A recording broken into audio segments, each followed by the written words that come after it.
Hello friends, ఈరోజు 14 table trick 2 ఈజీగా నేర్చుకుందాం. 1 to 10 వరకు నంబర్స్ రాసుకోవాలి. 1 2 3 4 5 6 7 8 9 10. ఇప్పుడు 4 టేబుల్ రాసుకోవాలి.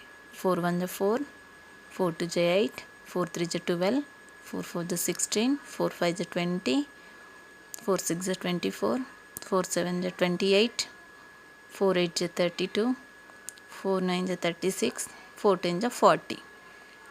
2 digits యాజ్ ఇట్ ఈజ్ రాసుకోవాలి. 14 1 40, 14 2 28. ఇప్పుడు 4 3 12 వచ్చింది కాబట్టి 12 2 digits కాబట్టి 3 + 1 4 4 2, 4 + 1 5 5 6, 5 + 2 7 70, 6 + 2 8 84, 7 + 2 9 98, 8 + 3 11 112, 9 + 3 12 126, 10 + 4 14 140. అంతే, ఈజీ. 12